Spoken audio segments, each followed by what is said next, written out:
یہ آیت ہے نا یہ جو آیت ہے 7 سمندروں کی چابیاں اسی آیت کے اندر ہے. 7 زمینوں 7 آسمانوں اور جتنی بھی مخلوقات ایسی ہے جو ڈس سکتی ہے، جو چیر پھاڑ سکتی ہے، یا ایسی آفتیں اور بلائیں جو آنے والی ہیں، ان سب کو سنبھالنے کے لیے یہ آیت آخری طاقتور ترین آیت ہے. اور یہ عمل حیرت انگیز ترین عمل ہے. میں چند سانسیں پڑھواؤں گا، میں آج چند سانسیں پڑھواؤں گا، اور آپ کو علم ہے کہ یہ کتنی سانسوں کا عمل ہے؟ 40 سانسوں کا عمل ہے. اس کو دیکھتے ہوئے 40 سانسیں، اور ہر سانس میں اپنے مقصد، اپنی مشکل، اپنی پریشانی، جادو، جنات، بندش، بیماریاں، ناکامیاں، تکلیفیں، مشکلات، مسائل، الجھنوں کا ہر سانس میں تصور کرنا ہے. اگر چاہتے ہیں کہ ہمیشہ تونگری رہے، مالداری رہے، عزت رہے، بھرم رہے، اور نسلیں پتہ نہیں کتنی آئیں گی کوئی خبر نہیں، اور ان کا رزق کشادہ رہے، کیسے ہوگا؟ کس طرح ہوگا؟ تو اس کا واحد حل اور اس کا واحد راستہ صرف یہی ہے. اپنے مالوں کو سوچیں، یہ میرا مال اللہ نے دیا ہے. میرے والد غریب تھے، میرا دادا غریب تھا، یا میرا والد مالدار تھا، یا میرا دادا مالدار تھا. آج اگر ان کی جائیداد اور چیزیں مجھ تک پہنچی ہیں تو ان کے پاس راز کیا تھا؟ یہ ضروری ہے. میرا ایک اور پیغام بھی سن لیجیے گا. یہ ضروری ہے کہ اپنی نسلوں کو فقیر اور غریب اور منگتا چھوڑ کے نہیں جانا. جتنی استطاعت ہو ان کے لیے اتنا جائیداد، پراپرٹی، مال، کوئی رزق کو چھوٹا سا چھوڑ کے جانا ضروری ہے. اپنی نسلوں کو خالی چھوڑ کے نہ جانا. اگر وسائل ہیں، حلال کے راستے ہیں، اگر نہیں ہیں تو کوشش کرتے رہیں. اللہ کا مال اللہ کے ذمہ ہے، اللہ کا نظام اللہ کے ذمہ ہے. یہ آپ اگر اپنے پاس کچھ مال رکھتے ہیں، کچھ جائیداد رکھتے ہیں، سونے جواہرات رکھتے ہیں، یا کچھ چیزیں رکھتے ہیں، اگر آپ رزق حلال میں سنبھال کے رکھا ہوا ہے اور سال کے بعد ان کی زکوٰۃ دیتے ہیں اور رکھتے ہیں، تو یہ حرام نہیں ہے، اسباب کے موافق ہے اور توکل کے خلاف نہیں ہے. ایسا کرنے سے آپ گناہگار نہیں ہوں گے. ڈھاکہ میں ایک بازار ہے، اس کا نام خانم بازار ہے. خانم رئیس اعظم تھا، رئیس اعظم، پر اس نے زکوٰۃ، عشر، ہدیات، صدقات کے لیے اپنا مال محفوظ نہ کر سکا. بہت رئیس تھا. اس کے بارے میں تھا کہ 40 دن تک اگر گھوڑی دن رات دوڑتی رہے، گھوڑا دوڑتا رہے تیز رفتار، اس کی جاگیر ختم نہیں ہوگی. 40 دن 40 راتیں، 40 دن 40 راتیں ختم نہیں ہوگی. باپ کے مرنے کے بعد بیٹی کو ایک چسکا پڑ گیا. وہ تھا کپڑے کے پھاڑنے کی آواز. کپڑا نا پھٹتا ہے تو اس کی ایک آواز ہوتی ہے، بس اس کو آواز اچھی لگتی تھی. تھانوں کے تھان آتے تھے، وہ سارا دن قیمتی بوسکی کے، کرنڈی کے اور قیمتی کپڑے پھاڑتی تھی، اس کو ٹکڑے کرتی تھی. وہ اس کا مشغلہ تھا. اور بیٹے کو مشغلہ یہ پڑ گیا، اس وقت نئی دیا سلائی آئی تھی، یہ ماچس کی ڈبیاں، تیلیاں، وہ ماچس کی ڈبیاں اور تیلیاں جلاتا تھا. اس کا بارود کی بو اسے اچھی لگتی تھی. بارود ہوتے نا، وہ بارود لگا ہوا تھا تو 2 بارود آپس میں ٹکراتے ہیں، شعلہ نکلتا ہے، اس سے بو بھی نکلتی ہے، اس کو بو اچھی لگتی تھی. ایک وقت آیا کہ وہ خالی ہو گیا. اور خانم فارسی کا لفظ اصل میں، وہ ایک اس گلی بازار کے چوراہے میں کھڑی ہوتی تھی ایک جگہ اور بھیک مانگتی تھی، اور اس کے نام پہ خود بازار کا نام خانم بازار پڑ گیا.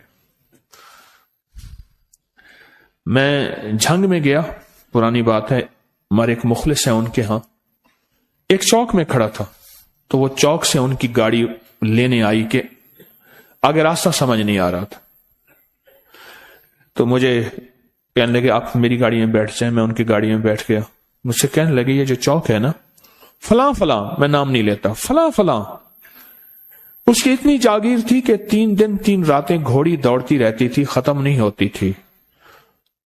اور پھر ان کی نسلوں میں کوئی ایسا آیا اور خود اس کو کوئی ایسی چیز پڑ گئی کہ ایک وقت تھا اسی چوک پہ کھڑے ہو کے بھیک مانگتا تھا. اور ایک دفعہ سخت سردی تھی، بھیک مانگ رہا تھا، سردی میں ٹھٹر گیا اور ٹھٹر کے تو میں چھپ گئے جیسے آج کل سردی ہے.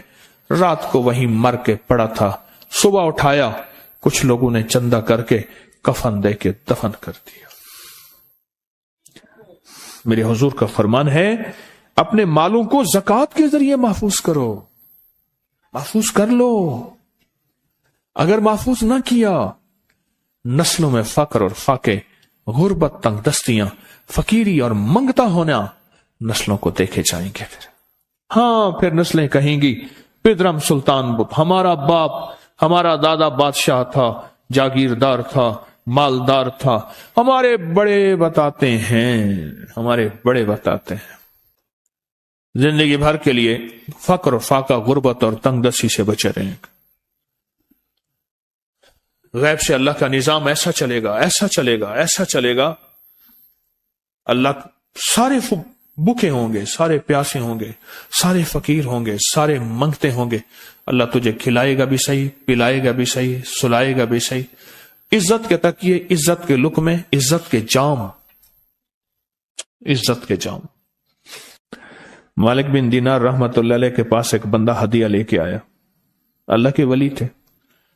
ہدیہ قبول فرمائے. آپ قبول فرما لیتے تھے، کسی کا نہیں کرتے تھے. میں نہیں لیتا، تیرا رزق حلال نہیں ہے. دیکھ کے فرما دی تیرا رزق حلال نہیں. دیکھ کے فرمایا تیرا رزق حلال نہیں. انہیں حضور حلال ہے، فرمایا نہیں ہے. تو اچھا فرمایا ایسا کر، یہ رزق لے جا جو مجھے ہدیہ دیتا ہے. تجھے سب سے زیادہ جو مستحق ضرورت مند ملے اس کو دے. دینے کے بعد پھر اس کا پیچھا کر. وہ ان پیسوں سے کرتا کیا ہے؟ اب مرشد کا حکم تھا، فرمان تھا، کیا. دیکھا تو ایک لولا، لنگڑا، اپاہج، معذور، اندھا، کانا، کپڑے خستہ حال، بالکل بے بس، اور بھیک مانگ رہا ہے. اس کا دل نرم ہوا اور کہا کہ اس سے بڑا ضرورت مند پھر کوئی نہیں ہے. اس کو جا کے مال دیا، پیچھا کیا. چلتے چلتے چلتے اس نے جا کے نہ آگے گیا تو نہ وہ لولا تھا، نہ وہ لنگڑا تھا، نہ وہ کندھا تھا، کانا تھا، نہ وہ اندھا تھا، کچھ بھی نہیں تھا. بالکل ٹھیک ٹھاک ہو گیا اور یہ حیرت سے دیکھ رہا ہے. کرتے کرتے جا کے اس نے ان پیسوں سے حرام کام کیا. خاموشی سے آ گئے. آپ کا فرمان ٹھیک ہے، میں اب یہ میرے پیسے لے. یہ جا کے نا کسی ایسے بندے کو دے جو تجھے سب سے زیادہ مالدار نظر آتا ہو، خوشحال نظر آتا ہو، بہترین نظر آتا ہو. اب پیسے لے لیے. اب دیکھا تو ایک صاحب ہے، بڑے قیمتی گھوڑے پہ، لاجواب پوشاک ہے اور بہت اچھی حالت ہے ان کی، بہت اچھی حالت. سوچا کہ حضرت نے فرمایا تھا کہ سب سے زیادہ خوشحال کو دینا. اس کو جا کے پیسے دیے، اس نے لے لیے. اب اس کا پیچھا کیا.